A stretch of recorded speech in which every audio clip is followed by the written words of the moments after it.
Nós vamos apresentar sobre o algoritmo CMAS, que eu, Henrique, Nicolas e o Pablo aqui do meu lado implementamos na disciplina AutoML. Uma breve introdução do algoritmo é que ele é um algoritmo estocástico, ele não utiliza informações derivativos, ele também é utilizado para poder otimizar problemas numéricos que são não lineares e não convexos.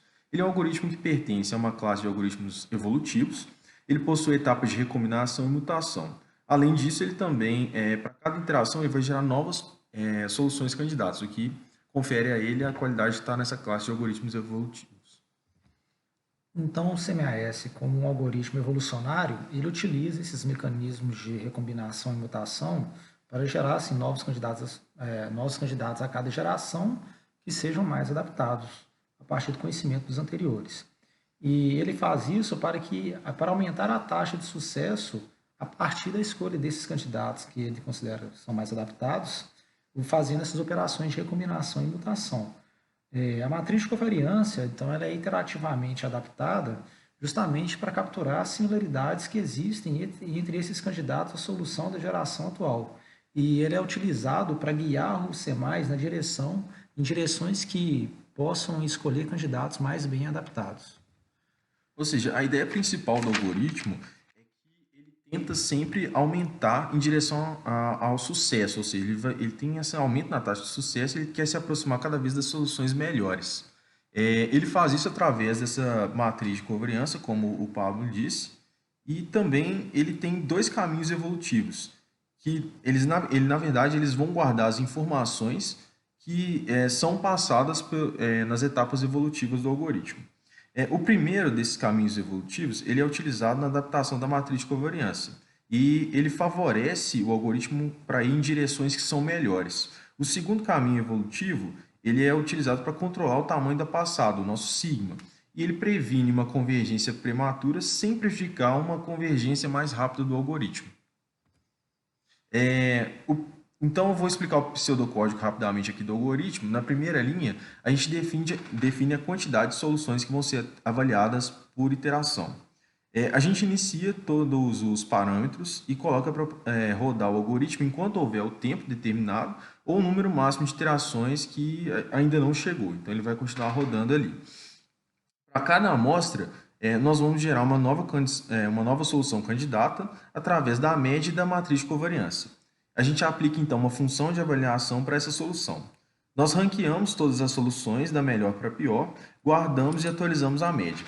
Fazemos as atualizações dos caminhos evolutivos para o sigma e também para a matriz de covariância e, por fim, atualizamos os dois. No final, a gente retorna a média e a melhor solução encontrada pelo algoritmo.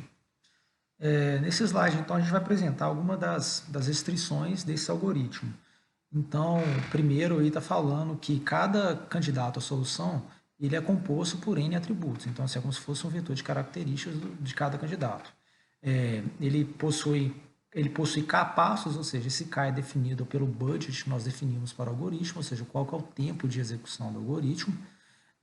Os valores do algoritmo, o algoritmo ele trabalha sobre valores reais, o fato dele ser uma matriz, que então, um algoritmo que exige o cálculo de uma matriz de covariância sobre funções lineares, não lineares, de certa forma, caixa preta, ele exige que a gente trabalhe sobre valores reais na formulação original dele. Então, é isso que está falando aí na terceira restrição. O tamanho do passo sigma, que representa também o desvio padrão, que é associado à matriz de covariância, ele é sempre positivo. A matriz de covariância aí na quinta linha, ela é positiva definida, o que quer dizer que a distância entre os elementos A e B é a mesma distância entre B e A, ou seja, não existe aí uma distância assimétrica entre candidatos à solução.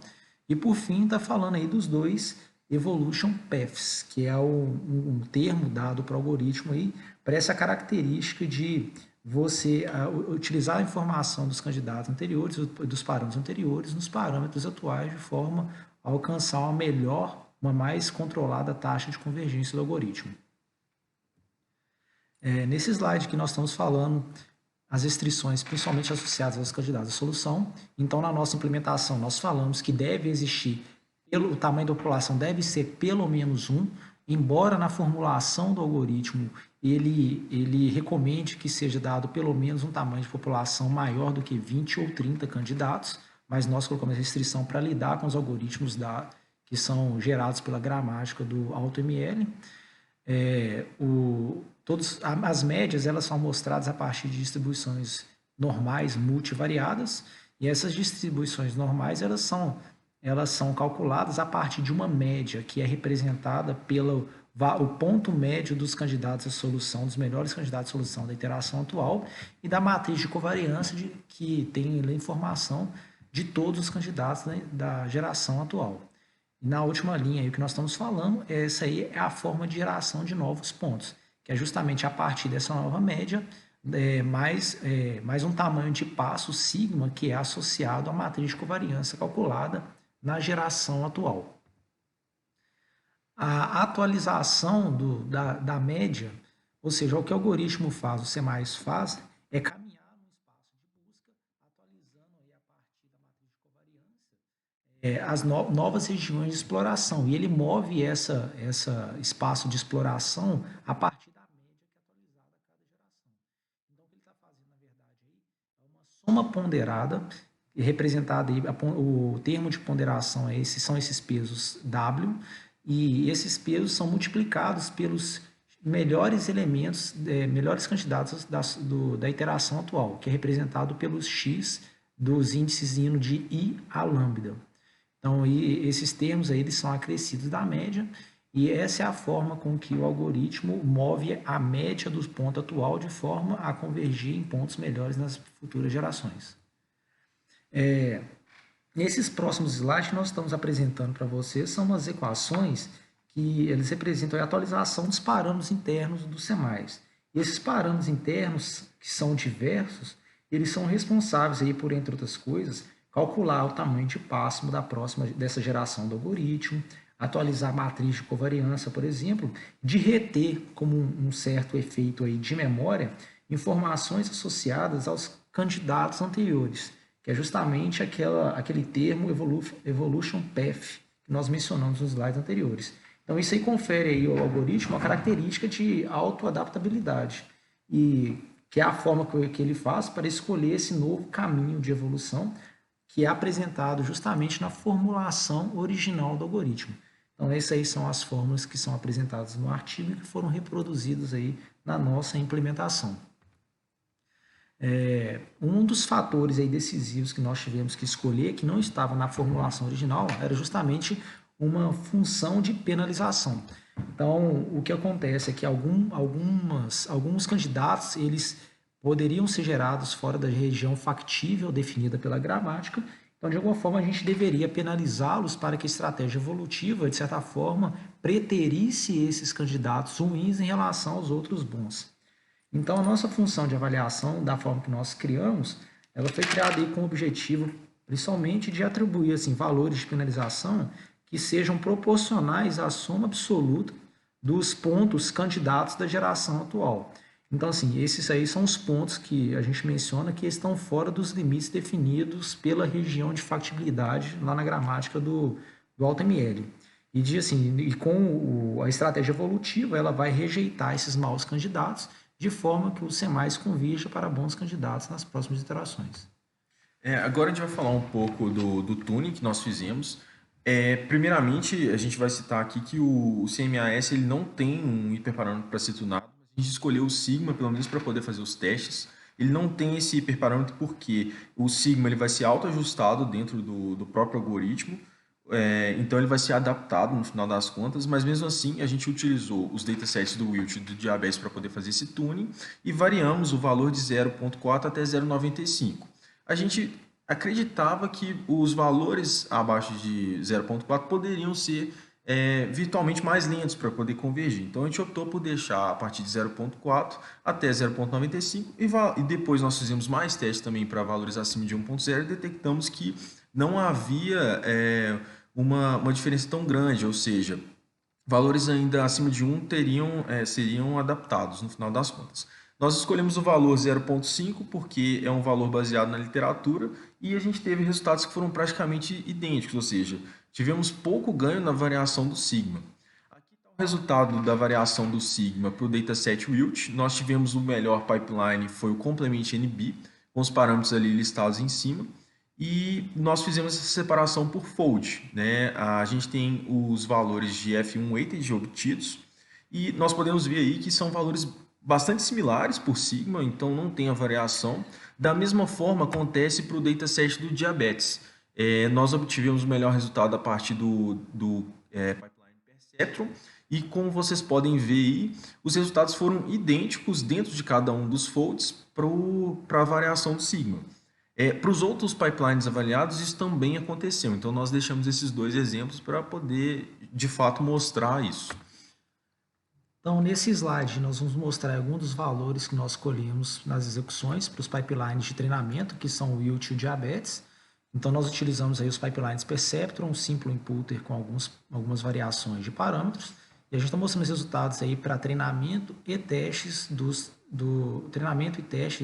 pipelines dos datasets de validação, que é o Statilog Segment e o MLProve.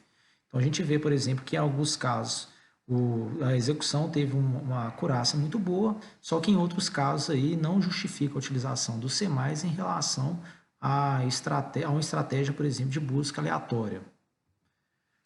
Como foi o caso ali do MLProve, né? Um random search ele poderia ter mais ou menos o mesmo resultado. Aqui a gente vai mostrar só uma rápida variação dos valores do F1 weighted ao longo do tempo.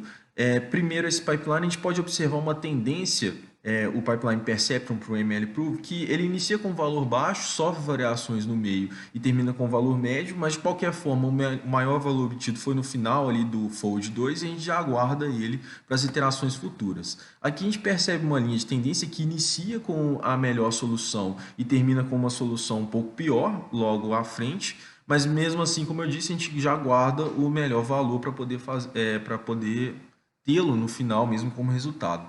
E aqui, para outro pipeline, temos também uma variação com valores que iniciam melhores e terminam um pouco piores.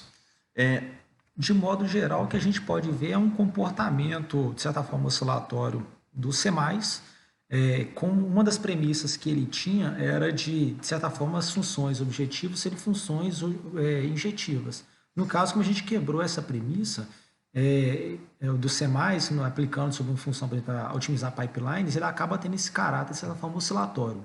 Mas, em geral, não aconteceu em todos os casos, mas, em geral, ele obtém, nas primeiras iterações, bons resultados. Esses resultados decrescem na metade da avaliação dos outros folds e, no fim, ele tem alguma recuperação. Isso é mostrado por esses dois pipelines, por exemplo, para o dataset Statilog. Então, nós continuamos aí com essa tendência, nós mostramos alguns comportamentos oscilatórios. Nesse caso, aí, nas iterações finais, ele teve uma certa crescente na acurácia, mas se você avaliar aí no eixo Y, você vai ver que a escala é pequena. Então, assim, é uma modificação muito ligeira que aconteceu, então nem é possível a gente também afirmar que ele obtém um decréscimo do seu desempenho ao longo do tempo, não. Para finalizar aí, nós tivemos muito bons resultados para o Wilt, que chegou na faixa de 0,92. Já para o Diabetes foram resultados medianos, em torno de 0,61. Para o Statilog, algo em torno de 0,83, uns bons resultados, mas para o MLProve não foram bons resultados. Um random search seriam quase tão bons.